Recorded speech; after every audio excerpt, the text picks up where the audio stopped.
নমস্কার সবাইকে, আমি মন। আপনারা শুনছেন আমৃত্যু ভালোবাসি তোকে, লিখেছেন সালমা চৌধুরী। পর্ব 46-এর দিকে। আবির আবারও মেঘকে ডাকে, ততক্ষণ মেঘ রুম থেকে বেরিয়ে পড়েছে। মাথা ব্যথা, ভয়, মেঘের চিন্তায় আবিরের মনটা খুঁতখুত করছে, অস্থির লাগছে। আবির যে নিজের সর্বশক্তি দিয়ে মেঘকে সর্বক্ষণ আগলে রাখে, তা কি অষ্টাদশী জানে?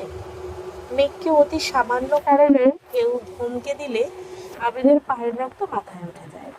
এই অবস্থায় নিজেকে নিয়ন্ত্রণ করা সম্ভব হবে না বলে মেঘকে আগে থেকেই সাবধানে রাখে। মেঘের সারা শব্দ নেই।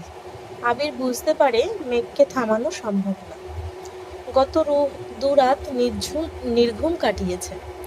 প্রচন্ড মাথা ব্যথা সত্ত্বেও আবির উঠে ব্যালকনিতে আসলো। ততক্ষণে মেঘ নিচে চলে গেছেন। সোফায় বসে আলী আহমেদ খান আর মোজাম্মেল খান কিছু কাগজপত্র দেখছিলেন। আবির উপর থেকে স্থির দৃষ্টিতে বাবা, চাচা আর মেঘকে দেখছে। ভেতরটা ভয়ে কাঁপছে। আবির ছোট থাকাকালীন আলী আহমেদ খান কয়েকবার আবিরকে নিয়ে ঘুরতে গিয়েছিলেন। তারপর থেকে আজ অব্দি পরিবার নিয়ে কোথাও যাননি তিনি। মেঘ নিমরা কোথাও ঘুরতে যেতে চাইলে ইকবাল খান নিয়ে যান। কখনো বাড়ির 3 বউ একসঙ্গে শপিংয়ে যান, কখনো 3 ভাই একসঙ্গে অফিসে বা অন্য কোথাও যান, আবার কখনো খান বাড়ির 3 রাজপুত্র আর 2 রাজকন্যা একসঙ্গে ঘুরতে যায়। কিন্তু সকলে একসঙ্গে আজ পর্যন্ত কোথাও যায়নি। ফুপ্পির জন্য মেঘ আজ রিস্ক নিয়ে বড় আব্বুকে রাজি করাতে নিচে আসছে। কিভাবে কি বলবে বুঝতে না পেরে রান্নাঘরে ছুটে গেল। রান্নাঘরে মালিয়া খান চা করতেছিলেন। মেঘ উত্তেজিত কণ্ঠে বলল, বড় আম্মু দাও আজ চা, আমি করব। বড় আম্মু বলল, তুই পারবি না মা, হাত পুড়াইয়া ফেলবি। মেঘ বলল, মোটেই না, তোমরা সবাই আমাকে এত ছোট মনে করো কেন? আমি কত বড় হয়ে গেছি দেখছো না? বড় আম্মু বলল, তুই বড় হয়ে গেছিস?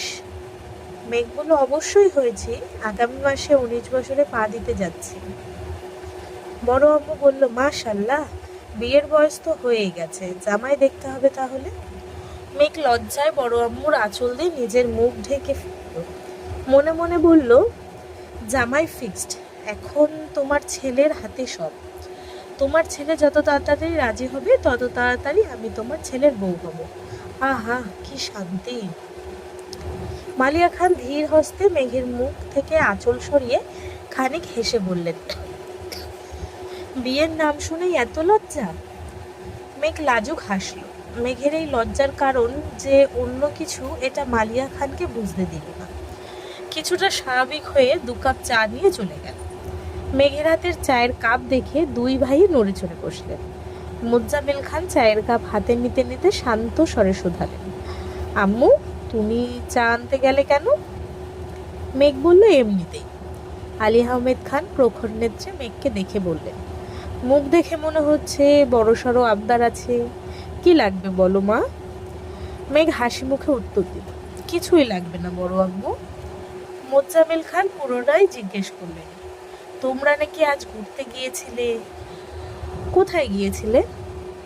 মেঘ বলল, চিড়িয়াখানা আর বোটানিক্যাল গার্ডেনে। বড় আব্বু বলল, ঘোরাঘুরি করে মন ভালো হয়েছে?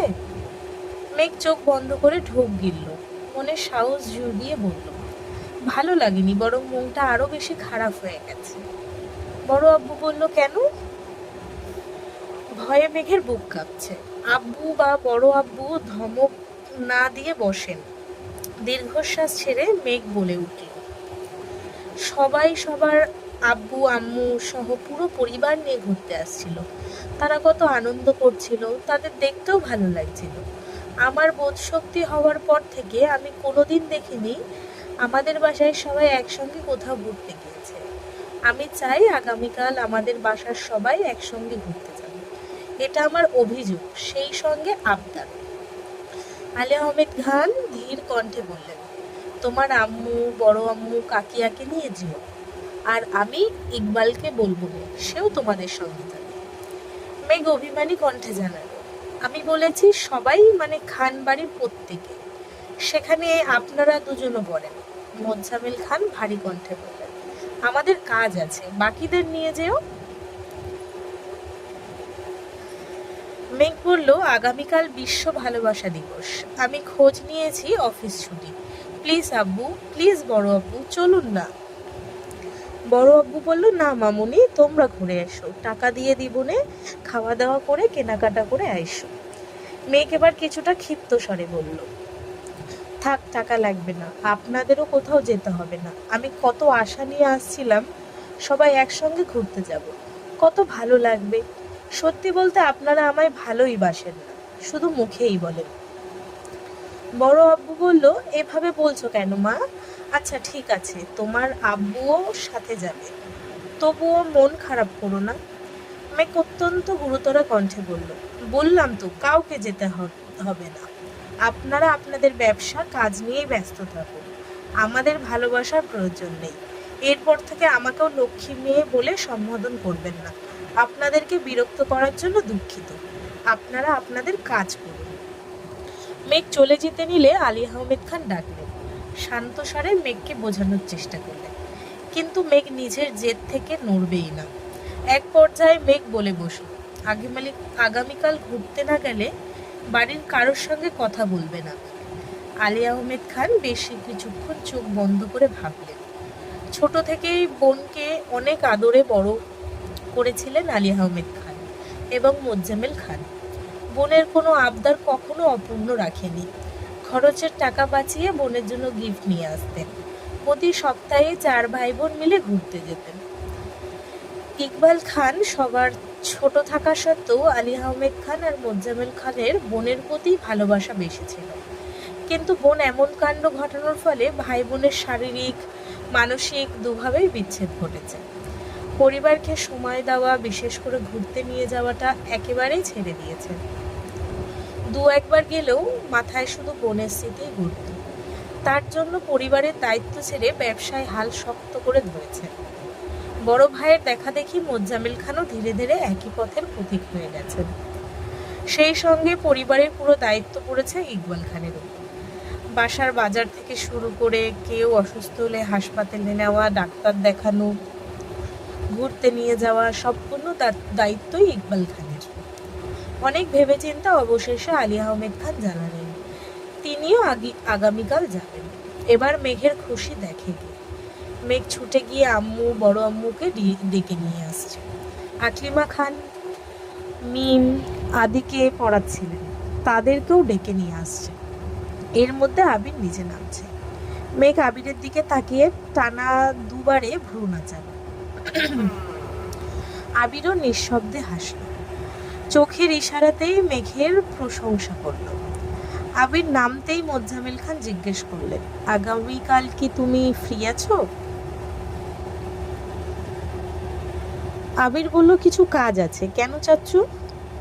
মেঘ একদম গাল পাগল করে তুলেছে। আগামীকাল নাকি ভালোবাসা দিবস, সেই উপলক্ষে বাসার সবাইকে নিয়ে ঘুরতে যাবে। তুমি কি সময় দিতে পারবে? আবির উদাসীন কণ্ঠে বলল, সবাই গেলে আমার তো সময় দিতেই হবে, কাজ না হয় পরেই করলাম। আবিরের ভাবের কথা শুনে মেঘ কপাল কুঁচকে আবিরের দিকে তাকিয়ে আছে। দিনরাত এক করে ফুপ্পিকে নিয়ে ভাবা মানুষটা ফুপ্পির সাথে সবার দেখা করানোর চিন্তায় আধমরা হয়ে যাচ্ছিল, অথচ আব্বুর সামনে এসে কি সুন্দর করে বলছেন ওনার নাকি কাজ আছে। কি এমন কাজটা ওনার? এর মধ্যে ইকবাল খান বাসায় আসছেন, তানভীরকেও জানানো হয়েছে কোথাও যাওয়া হবে। কখন যাবে সব সিদ্ধান্ত শেষে যে যার মতো চলে গেছে। আলী আহমেদ খান, মোজাম্মেল খান দুজন আবারও কাগজপত্র দেখলেন। ইকবাল খান, আকলিমা খান, মিম আদি সকলে রুমে চলে গেছেন। আবির খেতে বসেছে। আবিরকে দেখে মেঘ আবিরের বিপরীতে গিয়ে বসলো। ডাইনিং টেবিলে আর কেউ নেই। হালিমা খান খাবার রেডি করছেন। মেঘ আবিরের দিকে তাকিয়ে বিড়বিড় করে বলল, আপনার আগামীকাল কি এমন কাজ আছে শুনি? আবির বলল, কোনো কাজ নেই। কেন? মেঘ বলল, একটু আগে যে বললেন ব্যস্ত, কাজ আছে। আবির ওষ্ঠদায় কিছুটা প্রশস্ত করে বলল, কখনো কখনো পরিস্থিতি বুঝে মুখে মুখে হলেও ব্যস্ততা দেখাতে হয়। সবাই এক্সাইটেড হয়ে গেলে সমস্যা আছে। মেঘ মাথা চুলকে বলল, আপনি কি ভাবেন আর কি করেন আপনিই জানেন। আবির প্রশস্ত ওষ্ঠ আরো বেশি প্রশস্ত হলো। আবির তপ্ত স্বরে বলল, thank you my dear sparrow, my dear sparrow. আচ্ছা। মেঘ বলল, মাই প্লেজার। আজ সকাল থেকে বাড়িতে হইচই। মেঘ আদি তিনজনই খুব এক্সাইটেড। গতকাল হুট করে আবির শাড়ি নিয়ে আসছিল, তাই সাজার তেমন সময় পায়নি। আজ মেঘ সকাল সকাল চুলে শ্যাম্পু করে অনেকটা সময় নিয়ে শাওয়ার নিয়েছে। ভেজা চুল ছেড়ে সারা বাড়ি ঘুরছে। সবাই রেডি হয়ে যাচ্ছে, কি ড্রেস পরবে মেঘ এখনো সিদ্ধান্তই নিতে পারছে না। ভালোবাসা দিবসে আবিরের সঙ্গে মিলিয়ে জামা পরবে এটা আগে থেকে ভেবে রেখেছিল, কিন্তু সারাদিন যাবৎ আবিরের কোনো হদিশ নেই। সেই সকালে বেরিয়েছে, এখনো আসছে না। সবার বলা বলিতে মেঘ রেডি হতে চলে গেছে। মেঘ লাল রঙের একটা গ্রাউন পরেছে, চুলগুলো বেনি করে সামনের দিকে রেখেছে। এক হাতে ঘড়ি আর এক হাতে আবিরের দেওয়া কাচের চুড়ি থেকে এক সেট লাল রঙের চুড়ি পরেছে। আজ কানে বড় দুল দিয়েছে, ঠোঁটে লাল টকটকে লিপস্টিক, চোখে আইলাইনারের সাথে হালকা করে দেওয়া কাজল। আগে মেয়ে গাঢ় করে কাজল দিত, কিন্তু আবিরের ভয়ে এখন কাজল দেওয়া ছেড়েই দিয়েছে। হঠাৎ হঠাৎ হালকা করে একটু দেয়। মেঘ রেডি হয়ে সোফায় বসে ফোন চাপতেছিল। এর মধ্যে আবির বাসায় আসছে। আর চোখে মেঘকে খানিক দেখে দ্রুত রুমে চলে গেল। 20 মিনিটের মধ্যেই শাওয়ার নিয়ে একেবারে রেডি হয়ে নেমে পড়েছে। আজকেও পাঞ্জাবি পরেছে। আবিরের পাঞ্জাবিটা বেশ কয়েকটা রঙের কম্বিনেশনে তৈরি, তবে সেটাতে লাল রং একটু বেশিই ভাসছে। মেঘের ইচ্ছে পূরণ হয়েছে দেখে মাথা নিচু করে মুচকি হাসল। আবির বাসা থেকে বেরিয়ে যাচ্ছে, পেছন পেছন মেঘও ছুটল। মেঘকে ছুটতে দেখে আবির থমকে দাঁড়ালো। মেঘ কাছে আসতে শান্ত স্বরে বলল, ওখানে একদম শান্ত থাকবি, ফুপ্পিকে তুই চিনিস না, আর আজকের জন্য জান্নাত আপুকেও চিনিস না। ওদের দেখে উত্তেজিত হয়ে জড়িয়ে ধরতে যাবি না, মনে থাকবে? মেঘ বলল, আচ্ছা ঠিক আছে, কিন্তু আপনি সকাল থেকে কোথায় ছিলেন? আবির বলবো, ফুপ্পি দুশ্চিন্তা করতে করতে অসুস্থ হয়ে পড়ছিল। আইরিন কল দিয়ে কান্নাকাটি করতেছিল, তাই বাসায় গেছিলাম। মেঘ উদ্বিগ্ন কণ্ঠে বলল, আমার ফুপ্পির জন্য খুব টেনশন হচ্ছে, আর আমার আব্বুর জন্য বেশি টেনশন হচ্ছে। আচ্ছা যাই হোক, তুই মুড অফ করে থাকিস না। বাসায় সকলে সঙ্গে ঘোরার ইচ্ছে পূরণ হচ্ছে, সেটাতেই ফোকাস কর। মেঘ কথা না বাড়িয়ে সোজা গাড়িতে বসলো। একটু পর মেয়ে মাদি সহ সকলেই চলে আসছে। বাসার আশেপাশে সুন্দর নিরিবিলি জায়গা ঘুরে হালকা নাস্তা করে পরিশেষে রমনা পার্কে আসলো। আবির আর তানভীর এমন ভাব নিচ্ছে যে বাবা চাচার কথা ছাড়া তারা কোনো দিকে যায় না। রমনা পার্কে যাবে কিনা সেই অনুমতিও বাবার থেকে নিয়েছে আবির। শান্ত পরিবেশে হাঁটছে সকলে। মেঘের কথা মাথায় রেখে আলী আহমেদ খান নিজে মেঘদের ঘুরিয়ে ঘুরিয়ে দেখাচ্ছেন, এটা সেটা গল্প বলছেন। সামনের দিকে 3 ভাই, মাদি মেঘ, তারপর 3 বউ, সব শেষে আবির আর তানভীর। ফুপ্পির কথা জানতে মেঘ ইচ্ছে করেই সামনে থেকে পেছনে আসছে, কিন্তু পরিস্থিতি বেশ ঠান্ডা। আবির তানভীর কোনো কথা বলছে না। আবির ফোনে কাকে যেন মেসেজ পাঠাচ্ছে। তানভীর আবির কারো কাছে পাত্তা না পেয়ে মেঘ চলে যেতে নিলে আবির আচমকা মেঘের হাতের কবজিতে শক্ত করে ধরে। মেঘ পেছন ফিরতেই আবির চোখে ইশারা করল সামনে না এগোনোর জন্য। সামনে সবার হাঁটা হঠাৎই থেমে গেছে। মেঘ এবার ঘাড় ফিরিয়ে তানভীরকে দেখার চেষ্টা করলো। তানভীর কিছুই দেখেনি, ভাব করে মেঘকে ক্রস করে সামনে গিয়ে মেঘকে আড়াল করে দাঁড়িয়েছে। আবির মেঘের হাত ধরে রাখছে, এই দৃশ্য যেন কারো নজরে না পড়ে তার জন্যই আড়াল করে দাঁড়িয়েছে। মালিয়া খান জান্নাতকে দেখেই এগিয়ে গেলেন, বাকিরা সেখানেই দাঁড়িয়ে আছে। মালিয়া খান উত্তেজিত কণ্ঠে বললেন, আরে জান্নাত, কেমন আছো? জান্নাত একগাল হেসে উত্তর দিল, আলহামদুলিল্লাহ ভালো। আপনি কেমন আছেন আন্টি? আপনারা সবাই বুঝি ঘুরতে আসছেন?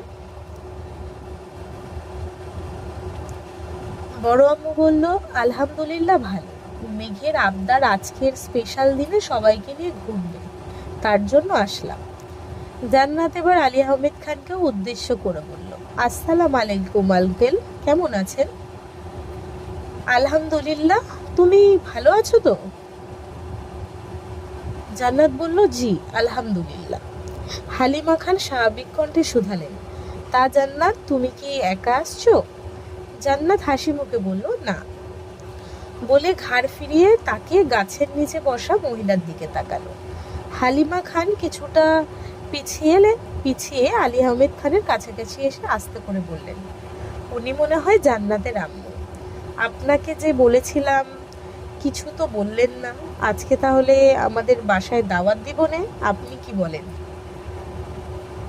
আলী আহমেদ বললেন, ঠিক আছে, তোমার যেহেতু এত ইচ্ছে, দিও দাওয়াত, আমার কোনো সমস্যা নেই। মালিয়া খানের মুখে উজ্জ্বলতা ঝলমল করছে। উত্তেজিত কণ্ঠে জান্নাতকে প্রশ্ন করলেন, উনি তোমার আম্মু না?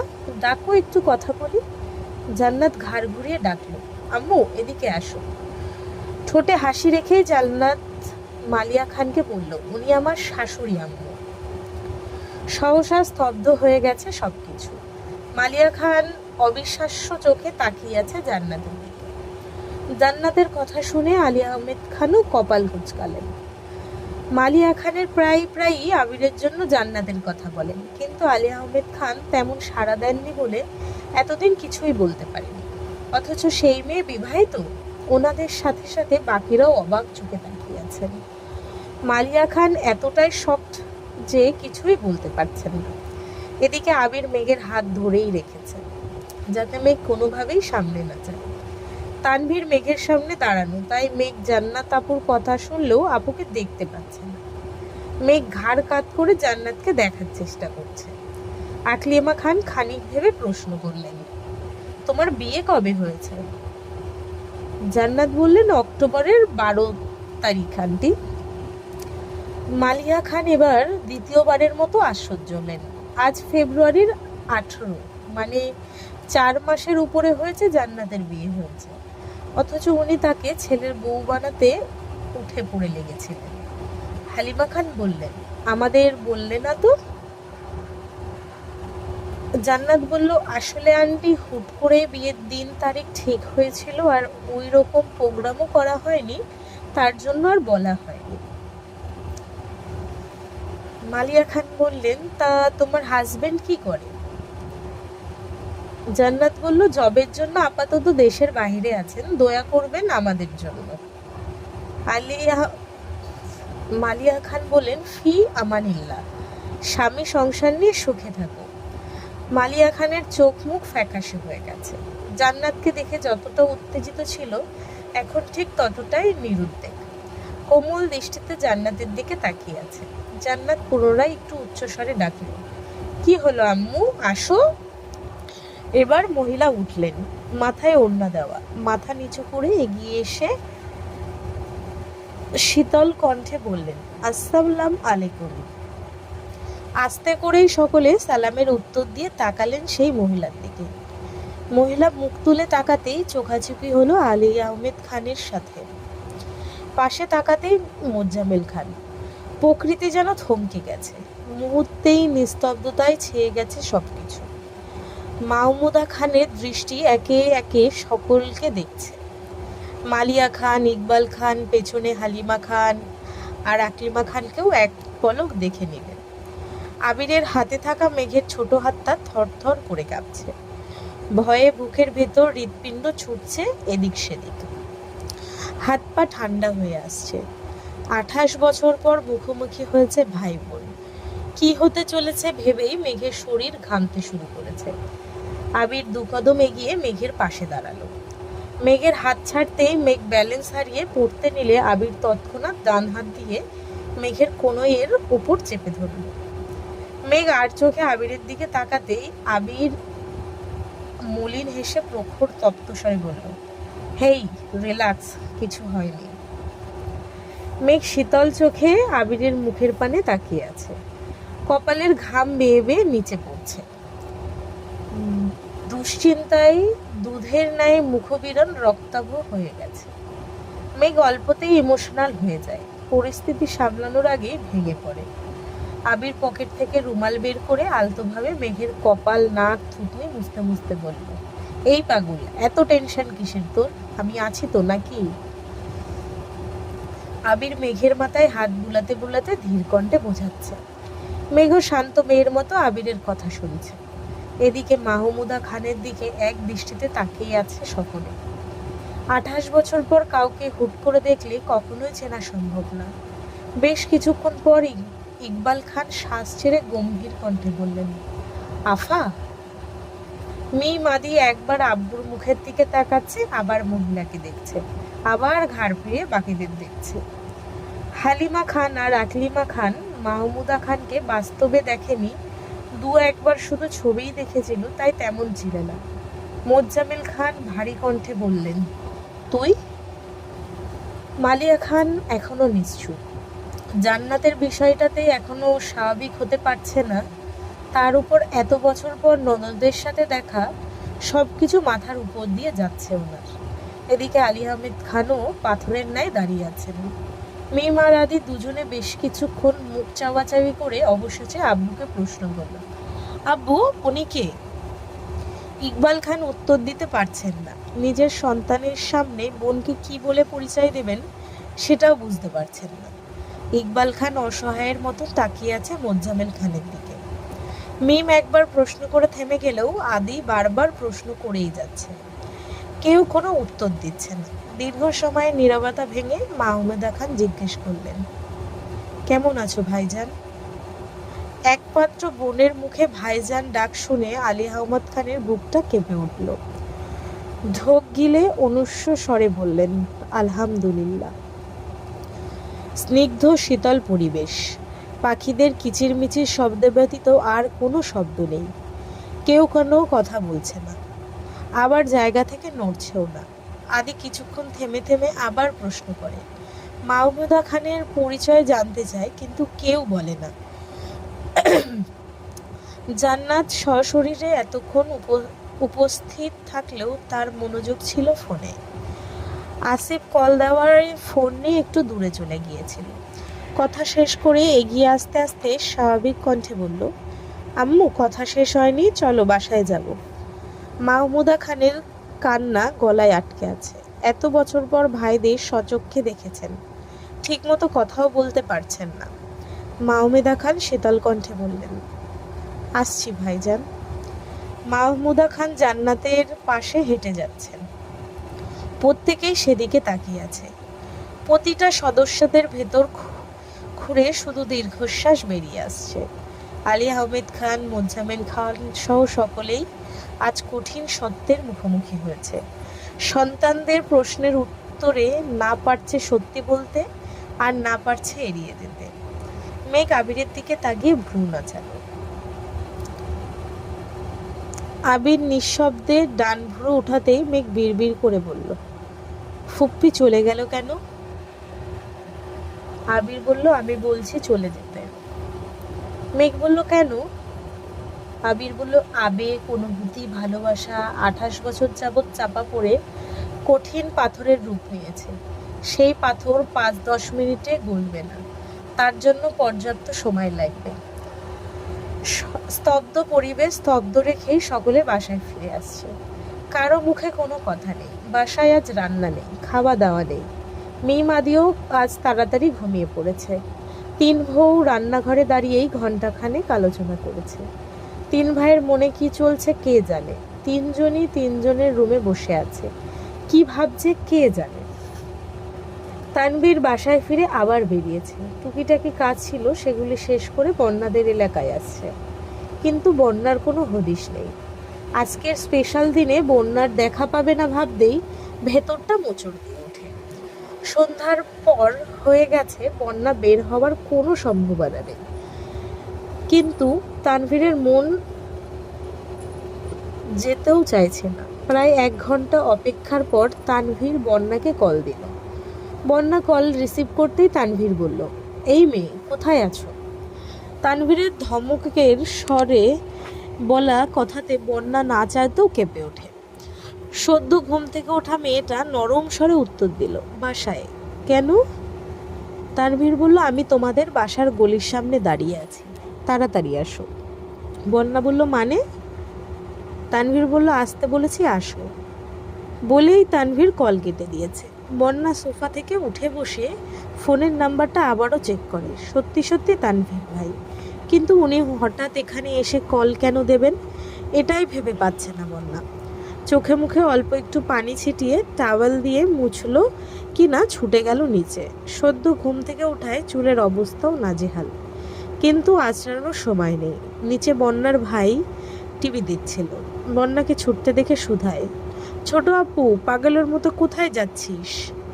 বন্যা বলল, সামনেই। বন্যার ভাই বলল, কি হয়েছে আমায় বল। বন্যা বলল, কিছু হয়নি, তুই টিভি দেখ।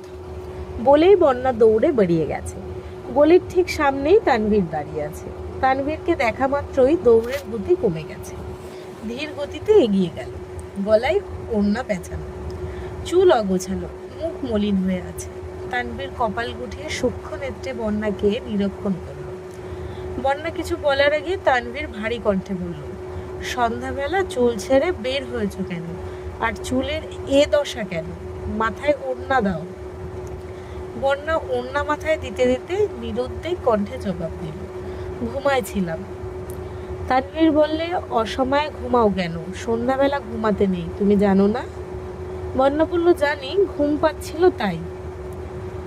তানভীর বলল, হাতের কি অবস্থা দেখি। বন্যা আস্তে করে হাত বাড়ালো, ব্যান্ডেজ খুলে ফেলেছে। তানভীর বন্যার হাতে ধরে ফোনের আলো দিয়ে ভালোভাবে হাতটা দেখল। তারপর ধীর স্বরে বলল, দেখে শুনে কাজ করতে পারো না? কিছু ওষুধ বন্যার হাতে দিয়ে বলল, এই ওষুধগুলো ঠিক মতো খেয়ে তাড়াতাড়ি ঠিক হয়ে যাবে। গতকালই নিয়ে আসতাম, কিন্তু জরুরি কাজে বের হয়েছিলাম, আর এত রাতে বের হতে পারবো না, তাই আসিনি। বন্যা বলল, আমি ওষুধ খাইছি। তানভীর বলল, আজ থেকে এগুলো খাবা। আন্দাজি কি? আন্দাজি আনিনি, ডাক্তারের সাথে কথা বলেই নিয়ে আসছি, এটুকু বিশ্বাস রাখতে পারো। বন্যা বলল, বিশ্বাসের কথা আসছে কোথা থেকে? আমি বলছিলাম। তানভীর বলল, আর কিছু বলতে হবে না, খাবারগুলো খেয়ে নিও, নাও। বন্যা বলল, এত কিছু কেন আনছেন? এসবের কোনো দরকার ছিল না। তানভীর বলল, তাহলে কি দরকার বলো, এনে দিয়ে যাচ্ছে। বন্যা বলল, আল্লাহ, কিছুই দরকার নেই আমার। মেঘ কোথায়? তানভীর বলল, বাসায়। বন্যা বলল, কল দিলে কল ধরে না, একটু বলে দেবেন প্লিজ। তানভীর বলল, বনু একটু টেনশনে আসে, টেনশন ফ্রি হলে নিজেই কল দিবে। বন্যা চিন্তিত কণ্ঠে শুধালো, কি হয়েছে? তানভীর বলল, তেমন কিছু না, বাসায় একটু সমস্যা তো হইতেছে, জানোই তো বনু অল্পতে হাইপার হয়ে যায়, এই আর কি। বন্যা মাথায় আবির ভাইয়ের কথাই ঘুরছে। বাসার আর কোনো সমস্যার কথা বন্যার মাথায় আসছে না। তবে কি আবির ভাইয়ের সঙ্গে সমস্যা হয়েছে? বন্যা উদ্বিগ্ন কণ্ঠে আবারও প্রশ্ন করল, বাসায় কি সমস্যা হয়েছে বলা যাবে প্লিজ?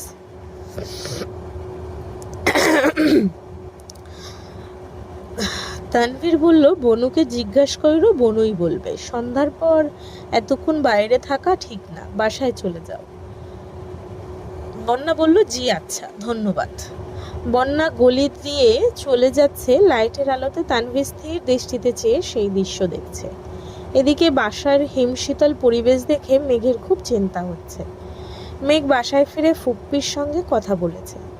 বেশ কিছু সময় যাবৎ আবির সোফায় হেলান দিয়ে বসে আছে। ড্রয়িং রুমে আর কেউ নেই। মেঘ ব্যালকনি থেকে আবিরকে দেখে নিচে আসলো।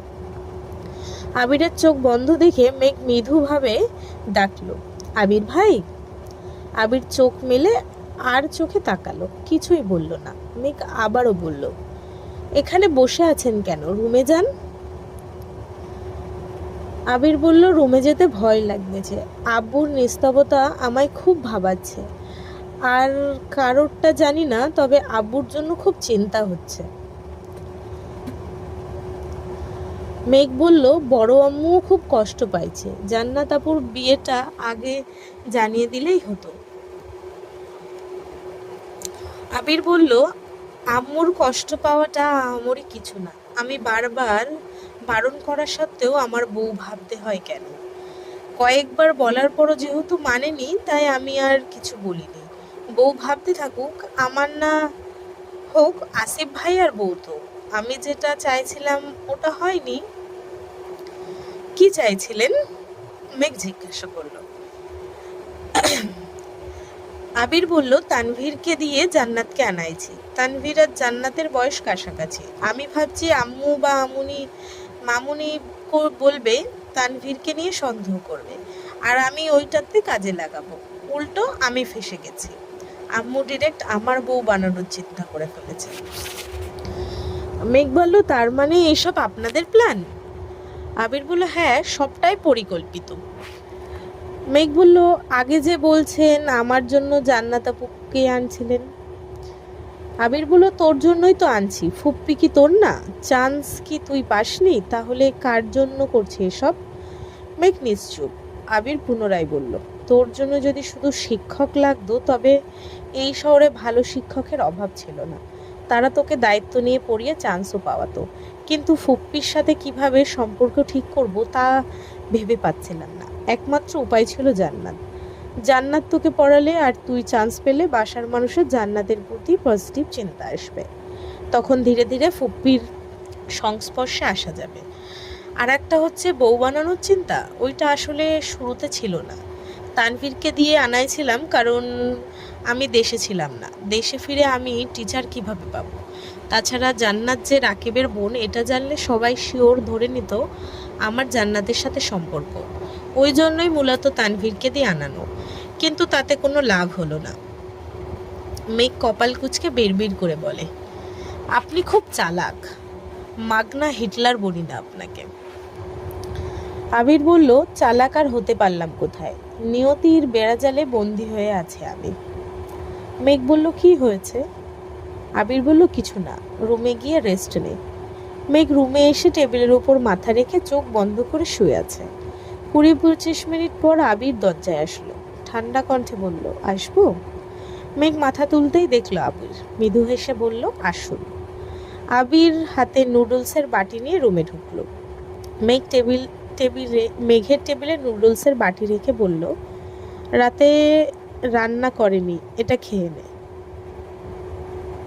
মেঘ বলল, নুডলস আপনি রান্না করেছেন? আবির বলল, হ্যাঁ।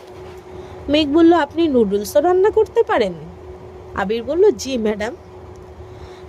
মেঘ বলল, আর কি কি পারেন? আবির বলল, কি খেতে চান বলুন। মেঘ বলল, বাহ, এত কনফিডেন্স? আবির বলল, হুম।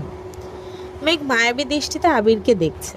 আবিরের কণ্ঠে এই হুম শুনলে অষ্টাদশীর কোমল হৃদয়ে ঘূর্ণিঝড় বয়ে যায়। মাত্র রান্না করে আসায় আবিরের শরীর কিছুটা ঘেমে গেছে। ঘামে ভেজা কপালে চুল লেপ্টে আছে। নাকের ডোকায় ঘাম চিকচিক করছে। দাড়িগুলোতে চোখ পড়তেই অষ্টাদশী ঢুক গেল। সম্পূর্ণ আবিরই অষ্টাদশীর প্রিয়, তবে আবিরের দাড়ি অষ্টাদশীর ইমোশন। দাড়িতে নজর পড়তেই ছুতে ইচ্ছে করে, আর কোনোভাবে স্পর্শ করলেও গাও শিউরে ওঠে। আবিরের দাড়ি দেখতে দেখতে আবিরের গালে কিস করার ঘটনা মনে পড়ে গেল। অমনি মেঘ লজ্জায় মাথা নিচু করে ফেলল। আবির মৃদুস্বরে শুধালো, কি হয়েছে, কোনো সমস্যা? মেঘ মনে মনে আওড়ালো, আপনি মানুষটা আগাগোড়ায় সমস্যা। মায়ার চাদরে আবদ্ধ করে দিককে দিন আমার প্রগাঢ় মনকে অনুগ্রহ করে তুলেছেন। আবির বলল, কি ভাবছিস? মেঘ বলল, তেমন কিছু না। আবির বলল, বল শুনি। মেঘ বলল, বলবো না। আবির বলল, বল। মেঘ বলল, ধমক দিবেন না তো? আবির বলল, না, ধমক দিব না। তোর মনে যা যা অজ্ঞাত কথা আছে বল, সব শুনবো আমি। মেঘ বলল, আমি বলতেই মেঘের ফোনে কল বেজে উঠল। মেঘ ফোন হাতে নিতেই দেখল মিনহাজের কল। আবিরের চোখে মিনহাজ নাম পড়া মাত্রই আবিরের রগে রগে রক্ত সঞ্চারণ বেড়ে গেছে। রাগে শরীর গরম হতে শুরু করেছে, চোখ রক্তাভ হয়ে গেছে। মেঘ কল কেটে দিয়েছে, তারপরও আবার কল দিয়েছে। আবির ফ্লোরের দিকে তাকিয়ে রাগ কমানোর চেষ্টা করছে। আজকের স্পেশাল দিনে আবির মেঘকে একটু সময় দিতে পারেনি, তাই ভেবেছিল আজ মেঘের মনের সুপ্ত অনুভূতি জানবে, যতটা সম্ভব মেঘকে প্রশস্ত করবে। কিন্তু মিনহাজ কল দিয়ে সব ধ্বংস করে দিয়েছে। মিনহাজের দ্বিতীয় কল রিসিভ করলো মেঘ। মিনহাজ আদো আদো কণ্ঠে বলল, বেবি হ্যাপি ভ্যালেন্টাইন্স ডে। কণ্ঠা কানে ঢোকা মাত্র আবিরের কান দিয়ে গরম বাতাস বের হতে শুরু করেছে। ক্রোধে এক হাতে কপালের দুপাশ চেপে ধরেছে। বসে থাকতে ইচ্ছে করছে না। বসে থেকে উঠে দীর্ঘ কদম ফেলে রুম থেকে বেরিয়ে গেছে। মেঘ আবিরের প্রস্থানের শব্দ শুনেই ঘাড় ফিরিয়ে দেখল। রাগে গজগজ করতে করতে মিনহাজকে বলল, হারামি, রাগ তোর ভ্যালেন্টাইন। আমার ভ্যালেন্টাইনের 18টা বাজায় দিছিস।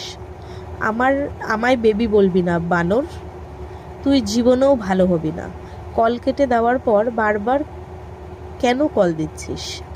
আমার কপালটাই খারাপ। দূর, ভাল লাগে না, বাই। মেঘ রাগে ফুঁসতে ফুঁসতে কল কেটে দিয়েছে। আবির ভাই যখনই মেঘের কাছাকাছি আসে, একটু শান্তশিষ্টভাবে কথা বলে, তখনই কেউ না কেউ বাধা দেয়। মেঘের মেজাজ চরমে। বন্যা ফোন দিচ্ছে, কল কেটে রাগে ফোন বন্ধ করে রেখে দিয়েছে। এদিকে আবিরের আক্রোশ ক্রমে ক্রমে বাড়ছে।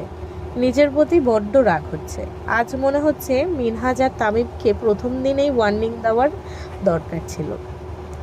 তানভীর আর রাকিব এতবার বলার পরও আবির সায় দেয়নি। প্রতিনিয়ত এদের আচরণে নিজের অতিষ্ঠ হয়ে যাচ্ছে। আবির আজ পর্যন্ত মেঘকে ভালোবেসে বেবি ডাকতে পারল না। কোথাকার কোন ছেলে বেবি বলে সম্বোধন করছে। আবির বারান্দার গিলে মাথা রেখে দাঁড়িয়ে আছে। ক্ষণে ক্ষণে রক্ত টকবক করে উঠছে। ঘণ্টাখানিক পর আবির আবারও নিচে আসছে। রাত 12টা নাগাদ সোফাতেই শুয়েছিল। 12টার পর রুমে গিয়ে ঘুমিয়েছে। 1 ঘন্টাও হয়নি নিচে চিল্লাচিল্লির শব্দে আবির তাড়াহুড়ো করে ছুটে আসে। মেঘ, তানভীর, ইকবাল খান, মোজাম্মেল খান সকলেই সজাগ হয়ে গেছেন। আবিরের আব্বুর শরীর খারাপ লাগছে, মাথা কেমন করছে, শরীর ঘামতেছে। ইকবাল খান আর মোজাম্মেল খান তড়িঘড়ি করে গাড়ি বের করতে চলে গেছেন। এদিকে মালিয়া খানের কান্না বাকি দুজনেও থামাতে পারছেন না। হাসপাতালে যেতে চাচ্ছেন। আবির বুঝিয়ে শুনিয়ে মাকে রেখে গেছেন। আবির আর তানভীর আহমেদ খানকে বের করেছেন। এদিকে মেঘকে অঝরে কাঁদছে বড় আব্বুর সঙ্গে, সঙ্গেও কেউ নিতে হবে। ঘরে মায়ের কান্না থামাতে পারছে না। এদিকে মেঘ মেইন গেটে দাঁড়িয়ে বাইরে এসে কেঁদেই যাচ্ছে। রাত প্রায় 2টা বাজতেছে। আবির কয়েকবার মেঘকে ভেতরে যেতে বলেছে, কিন্তু মেঘ জায়গা থেকে নড়ছেও না। বাধ্য হয়ে আবির এসে মেঘের দু চোখ মুছে দুগালে হাত রেখে গুরুতর কণ্ঠে বলল, কান্না করিস না প্লিজ, আব্বুর কিছু হয়নি। মনে হচ্ছে ওর অতিরিক্ত দুশ্চিন্তায় প্রেশার বেড়েছে। তোরা সবাই যদি এভাবে কান্না করিস, আমি কিভাবে সব কিছু সামলাবো বল? তুই আম্মুর কাছে যা প্লিজ। আম্মুকে শান্ত করে ওষুধ খাইয়ে দিস, আর আম্মুর কাছেই থাকিস। মেঘ কাঁদো কাঁদো গলায় বলল, ঠিক আছে। আজকের পর্ব এই অবধি। একটু ঠান্ডা লেগেছে, তাই ভয়েসটা কেমন হয়ে গেল আর বারবার আটকে গেছি, তো সবাই একটু মানিয়ে নিও। আর নতুন পর্ব কাল পেয়ে যাবে। আজ আসছি, ধন্যবাদ।